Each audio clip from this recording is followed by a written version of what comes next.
Hello friends, स्वागत है आपका हमारे YouTube channel study smart IQ में। और मैं हूं सबा परवीन और आज हम फिर पढ़ने जा रहे हैं आरआरबी एनटीपीसी 2025 के लिए जीके जीएस की क्लास, जिसमें हम डिस्कस कर रहे हैं प्रीवियस ईयर क्वेश्चन। और ये हमारी क्लास 71 है। इससे पहले हम 70 क्लासेस कर चुके हैं। सो आई होप आपको ये वीडियो पसंद आती हो और ऐसे ही वीडियो देखने के लिए हमारे चैनल को लाइक करें, शेयर करें, सब्सक्राइब करना ना भूलें। तो चलिए स्टार्ट करते हैं आज की क्लास। फर्स्ट क्वेश्चन है, अवध के राज्य को एक चेरी जो एक दिन हमारे मुंह में गिर जाएगी के रूप में किसने वर्णित किया? तो अवध एक राज्य को एक चेरी जो एक दिन हमारे मुंह में गिर जाएगी के रूप में वर्णित किया है। ये किया है लॉर्ड डलहौजी ने। राइट आंसर है ऑप्शन बी, लॉर्ड डलहौजी। यहाँ पे हम बात करें लॉर्ड डलहौजी की, तो ये भारत के गवर्नर जनरल थे और ये 1848 से 1856 तक भारत के गवर्नर जनरल रहे। और लॉर्ड डलहौजी इन्हें भारतीय रेलवे का जनक कहा जाता है।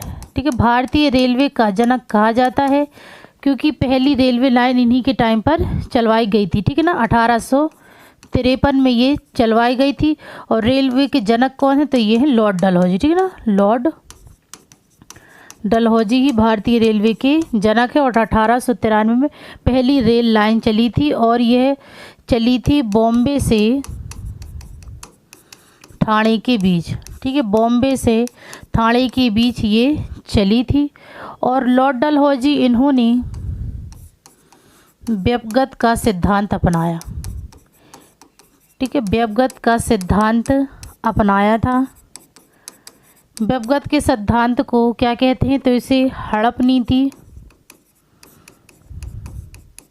और चूक नीति भी कहा जाता है। हड़प नीति और चूक नीति भी कहा जाता है इसे।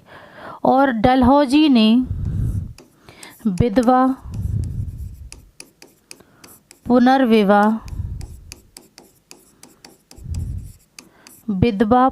पुनर्विवाह अधिनियम तैयार किया। ठीक है ना, विधवा पुनर्विवाह अधिनियम का मसौदा तैयार किया इनने। ठीक है, और लॉर्ड डलहौजी ने ही डाक व्यवस्था की शुरुआत की थी।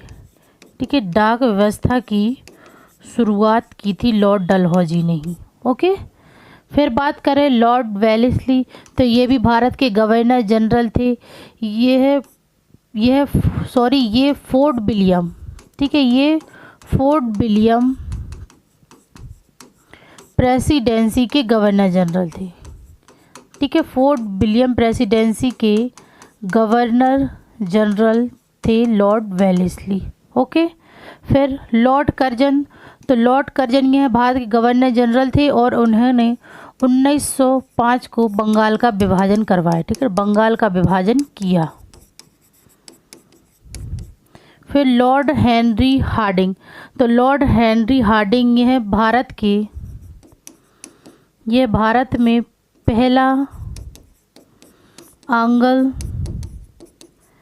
सिख युद्ध के दौरान ये गवर्नर जनरल रहे।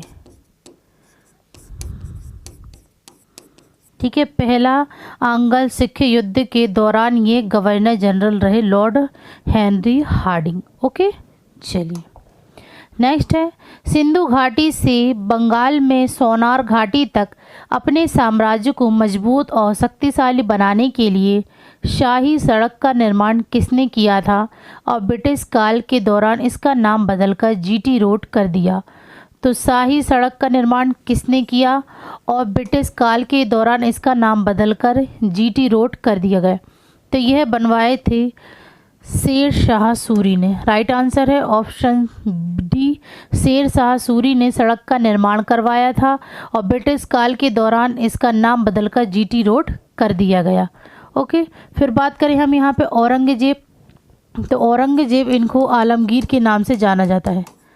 आलमगीर के नाम से जाना जाता है और यह शाहजहाँ के बेटे थे।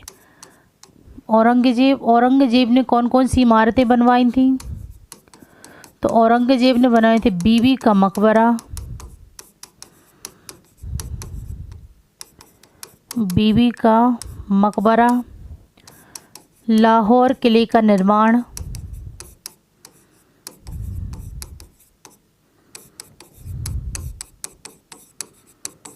मोती मस्जिद, ये एक कुछ इमारतें बनवाई थी औरंगजेब ने। ठीक है। आलम शाह, तो आलम शाह के नाम से कई लोगों को जाना जाता है। ठीक है। फिर बात करें बहादुर शाह जफ़र, तो बहादुर शाह जफ़र यह मुग़ल सम्राट थे, आखिरी सम्राट, ठीक है ना, अंतिम शासक था। बहादुर शाह जफ़र ये मुग़ल सम्राट के अंतिम शासक थे, बहादुर शाह जफ़र। ओके, चलिए नेक्स्ट है, सर विलियम जोन्स ने एशियाटिक सोसाइटी की स्थापना कब की? तो सर विलियम जोन्स ने एशियाटिक सोसाइटी की स्थापना कब की? तो ये की थी 1784 में। राइट आंसर है ऑप्शन बी, 1784 में। नेक्स्ट है, नादिर शाह ने कब भारत पर आक्रमण किया और दिल्ली को लूटा था? तो नादिर शाह ने कब भारत पर आक्रमण किया और दिल्ली को लूटा था? तो इसने आक्रमण किया था 1739 में, ठीक है ना, 1739 में इसने भारत पर आक्रमण किया था और दिल्ली को लूटा था। तो 1739 में ही करनाल की लड़ाई हुई थी, ठीक है ना, करनाल की लड़ाई हुई थी, जो नादिर शाह वर्सेस मोहम्मद शाह के बीच हुई थी, ठीक है ना, मोहम्मद शाह के बीच हुई थी, जिसमें मोहम्मद शाह हार गए थे और नादिर शाह जीत गया था। और यह जीतने के बाद इसने शाहजहां द्वारा बनवाया गया मयूर सिंहासन अपने साथ ले गया। और इसके अलावा यह कोहिनूर हीरा, ठीक है ना, कोहिनूर हीरा भी अपने साथ ईरान ले गया था, ठीक है ना, नादिर शाह। ओके, नेक्स्ट है, किस संगठन ने नए साल के दिन 2019 पर अपने कार्यक्रम के एक भाग के रूप में छात्रों के साथ संवाद शुरू किया? तो किस संगठन ने नए साल के दिन 2019 पर अपने कार्यक्रम के एक भाग के रूप में छात्रों के साथ संवाद शुरू किया? तो ये इसरो ने, ठीक है ना, राइट आंसर है ऑप्शन डी, इसरो ने। नेक्स्ट है, बहुरूपी गांधी किसने लिखी? बहुरूपी गांधी यह किसने लिखी थी? तो यह लिखी थी अनुबंधोपाध्याय ने। राइट आंसर है ऑप्शन डी, अनुबंधोपाध्याय, इन्होंने बहुरूपी गांधी लिखी। फिर बात करें जवाहरलाल नेहरू, तो ये भारत के पहले प्रधानमंत्री थे और सबसे लंबा कार्यकाल भी इनका ही रहा। और इनकी पुस्तक कौन सी है? तो इनकी पुस्तक है डिस्कवरी ऑफ इंडिया, ठीक है, डिस्कवरी ऑफ इंडिया, यह इनकी पुस्तक है। चक्रवर्ती राजगोपालाचारी, तो इन्होंने लिखी है महाभारत और रामायण, ठीक है ना, महाभारत और रामायण इन्होंने लिखी है चक्रवर्ती गोपालाचारी ने। फिर अमृता प्रीतम, तो इन्होंने कौन कौन से उपन्यास लिखे? तो इन्हें लिखे हैं पिंजर और लिखा है बंद दरवाज़ा, ठीक है ना, पिंजर और बंद दरवाज़ा, ये कुछ उपन्यास लिखे हैं अमृता प्रीतम ने। नेक्स्ट है, सार्वजनिक क्षेत्र के उद्योगों के निजीकरण को सार्वजनिक क्षेत्र के उपक्रमों की इक्विटी का हिस्सा जनता को बेचना किस रूप में जाना जाता है? तो सार्वजनिक क्षेत्र में उद्योगों के निजीकरण को सार्वजनिक क्षेत्र के उपक्रमों की इक्विटी का हिस्सा जनता को बेचना किस रूप में जाना जाता है? तो ये जाना जाता है बी, निवेश के रूप में। राइट आंसर है ऑप्शन डी, वे निवेश के रूप में जाना जाता है। नेक्स्ट है, निम्नलिखित में से कौन परमाणु ऊर्जा उत्पादन का प्रमुख खतरा है?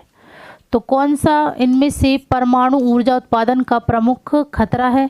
तो ये है भंडारण और फैलाव। राइट आंसर है ऑप्शन बी, भंडारण और फैलाव, यह परमाणु ऊर्जा उत्पादन का प्रमुख खतरा है।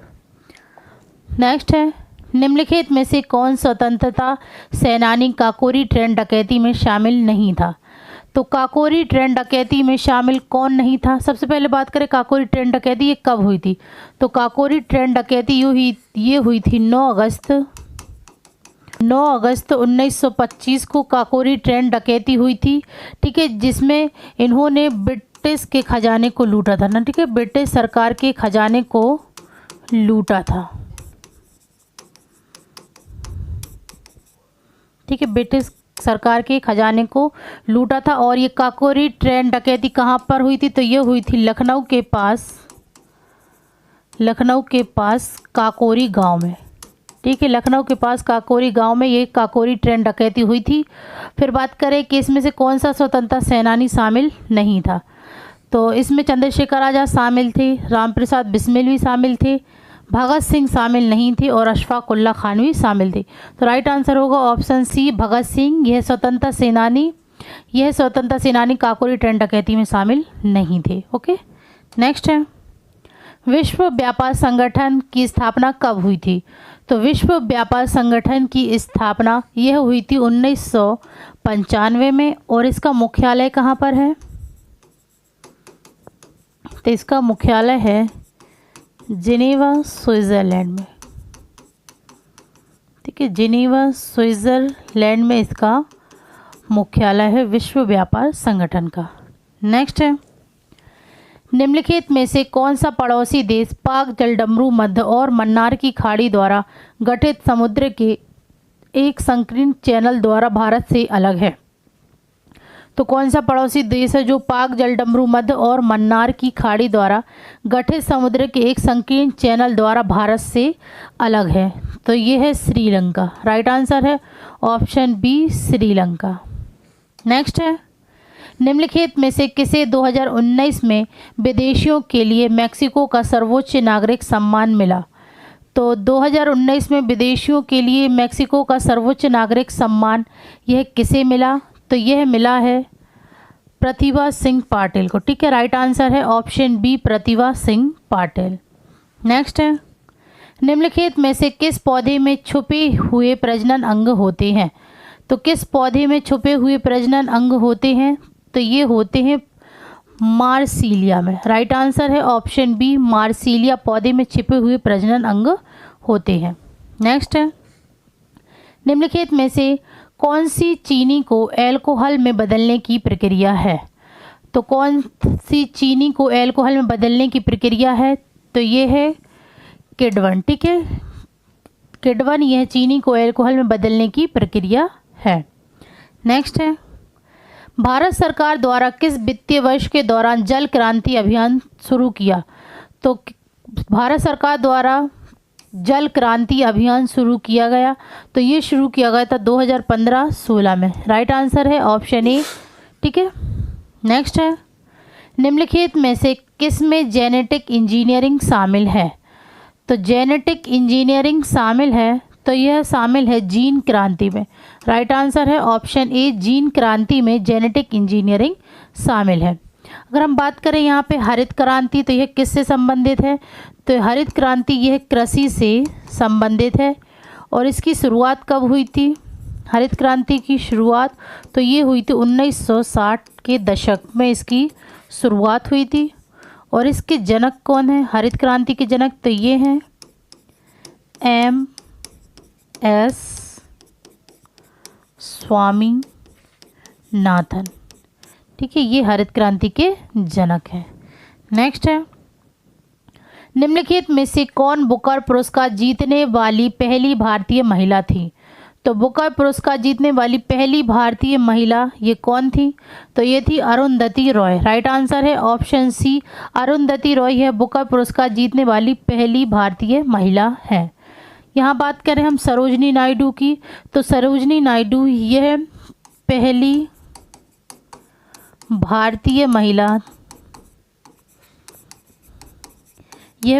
भारतीय महिला थी आईएनसी की अध्यक्ष, ठीक है ना। आईएनसी की अध्यक्ष पहली भारतीय महिला कौन थी, सरोजनी नायडू।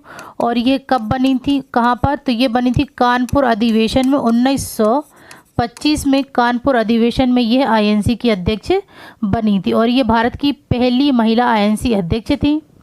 और सरोजनी नायडू यह स्वतंत्र भारत की पहली महिला राज्यपाल बनी?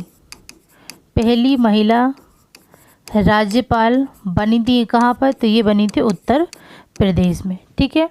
और सरोजनी नायडू, इन्हें भारत की कोकिला कहा जाता है। भारत की कोकिला कहा जाता है सरोजनी नायडू को। ओके, नेक्स्ट है, निम्नलिखित में से कौन सा विकल्प ऑपरेटिंग सिस्टम को परिभाषित करता है? तो इनमें से कौन से विकल्प हैं जो कि ऑपरेटिंग सिस्टम को परिभाषित करते हैं?